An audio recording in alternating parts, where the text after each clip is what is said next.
What's up, babes? I just recorded like 4 straight minutes and I didn't have my mic out. So I was just talking to thin air.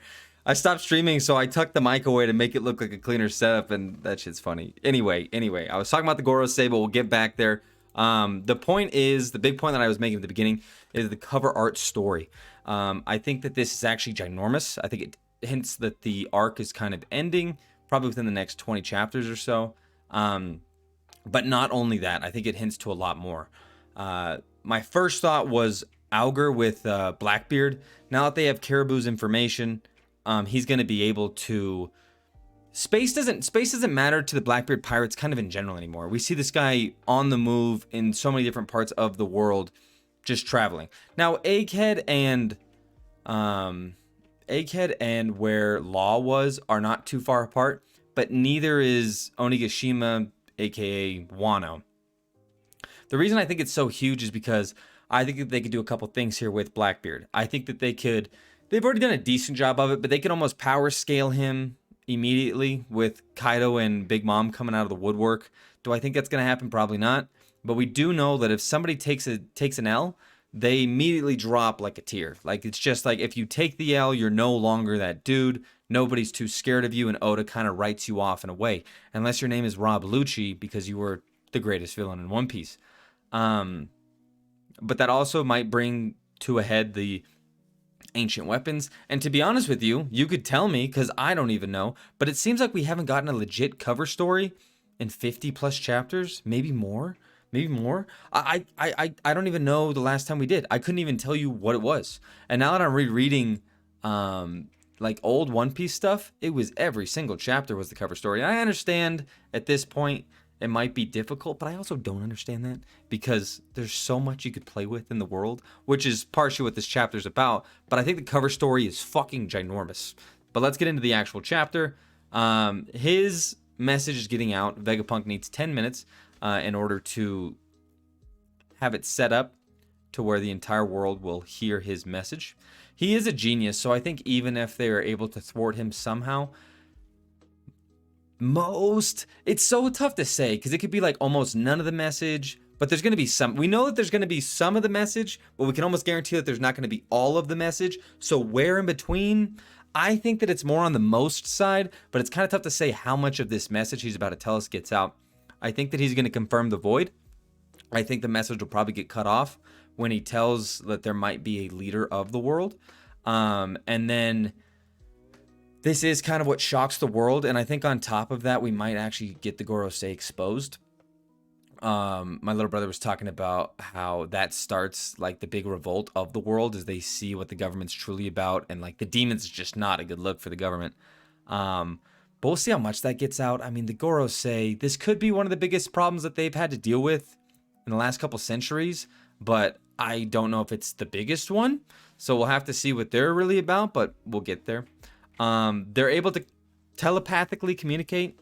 Saturn is not as much of an animal right now as I would have thought. I would have thought that he was kind of like out of it, that he was kind of in this like state of no brain, only attack. But it seems like he's still very much mindful and communicating with the other Gorosei. I think it's pretty funny.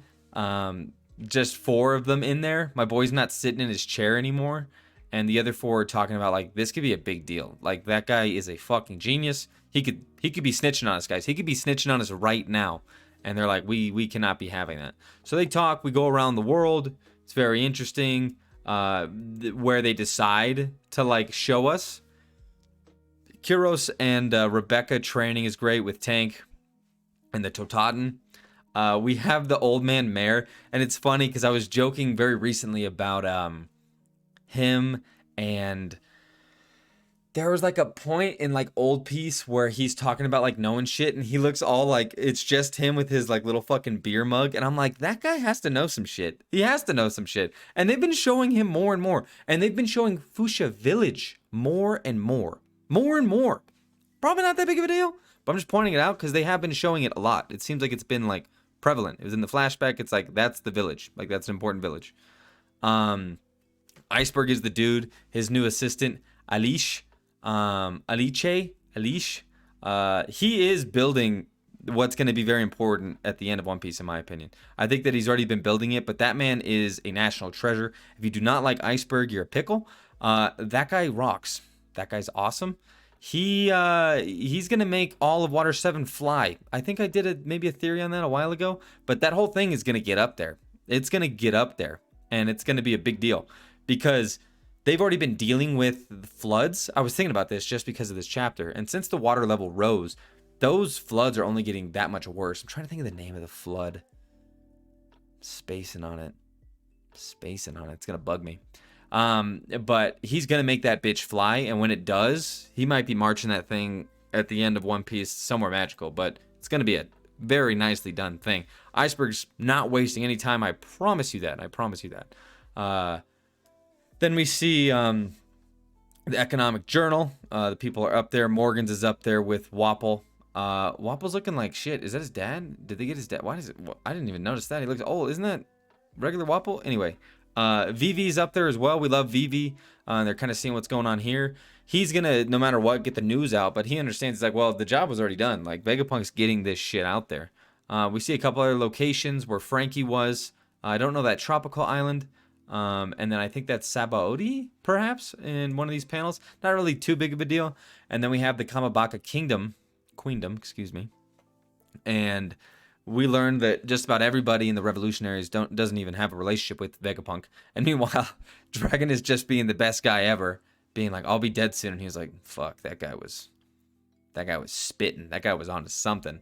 And he's still just thinking. He's probably going to be like, that's my boy, when it all comes out, because Luffy's obviously going to cause this big scene. But it just, I don't know what he's about. I don't know. Because whatever he's about has to be bigger than anything we've seen. Has to be bigger. And I think this is kind of starting to hint at it, because we've seen Dragon more in this arc than the rest of all of One Piece. All of it. We've seen more of him in this one by like a lot. By like a lot.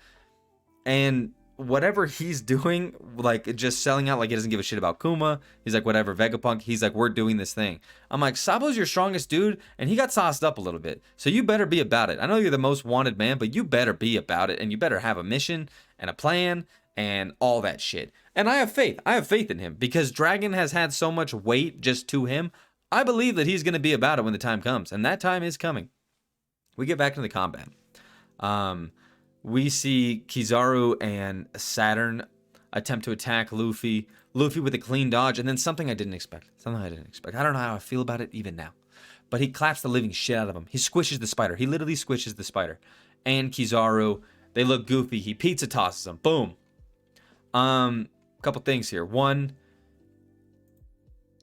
we've been talking about it this whole time. Kizaru does not look about it. Kizaru looks sad that he had to do it to Vegapunk, and understanding he's just not happy. I mean, I don't think that didn't hurt him, but I do think that he's really just not in it. He's like truly not in it.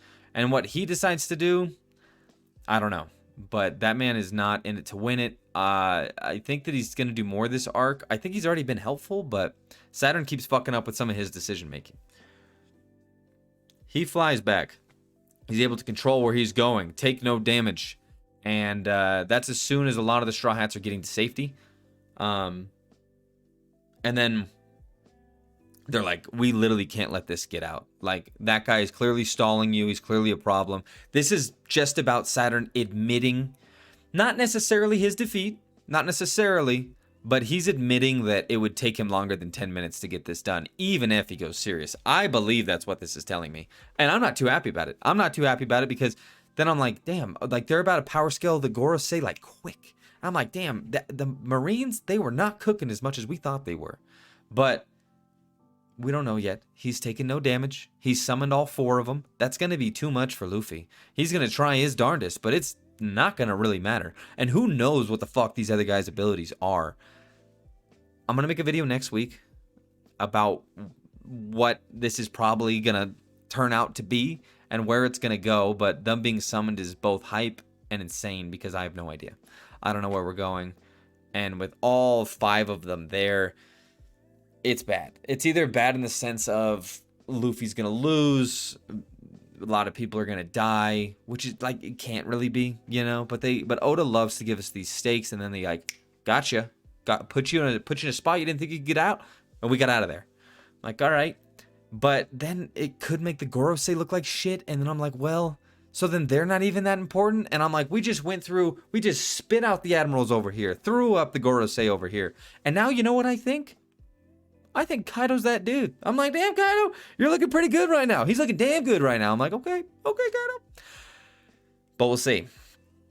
Let me know what you think. I'll make a video probably on these other 5 next week. You guys have a blessed weekend, and I'll catch you. They caught us at a weird time for the chapter 2, like Friday mid-morning, but it is what it is. Go to. See you next week, babes.